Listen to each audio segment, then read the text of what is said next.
জুলাই অভ্যুত্থান দমনে পুলিশ সদস্যদের সর্বোচ্চ বল প্রয়োগ ও চাইনিজ রাইফেল দিয়ে গুলির নির্দেশ দেন ডিএমপি কমিশনার হাবিবুর রহমান। মঙ্গলবার আন্তর্জাতিক অপরাধ ট্রাইব্যুনালে দেওয়া সাক্ষাৎকারে একথা জানান ডিএমপির ওয়্যারলেস অপারেটর কামরুল হাসান।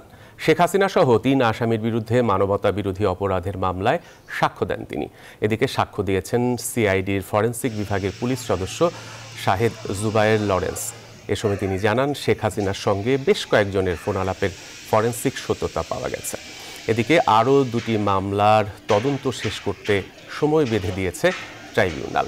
এছাড়া আশুলিয়ায় মরদেহ পোড়ানোর মামলায় সাক্ষীদের আসামি পক্ষের জেরা চলছে। 17 জুলাই এ ধরনের কোনো পরিস্থিতি সৃষ্টি হয়নি যাতে গুলি করার প্রয়োজন ছিল।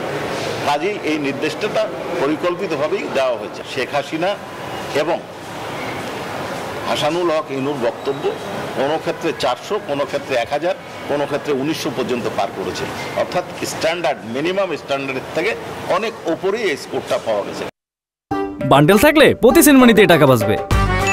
বিকাশ সেনমানি বান্ডেল কিনে জিতুন প্রতি লেনদেনে।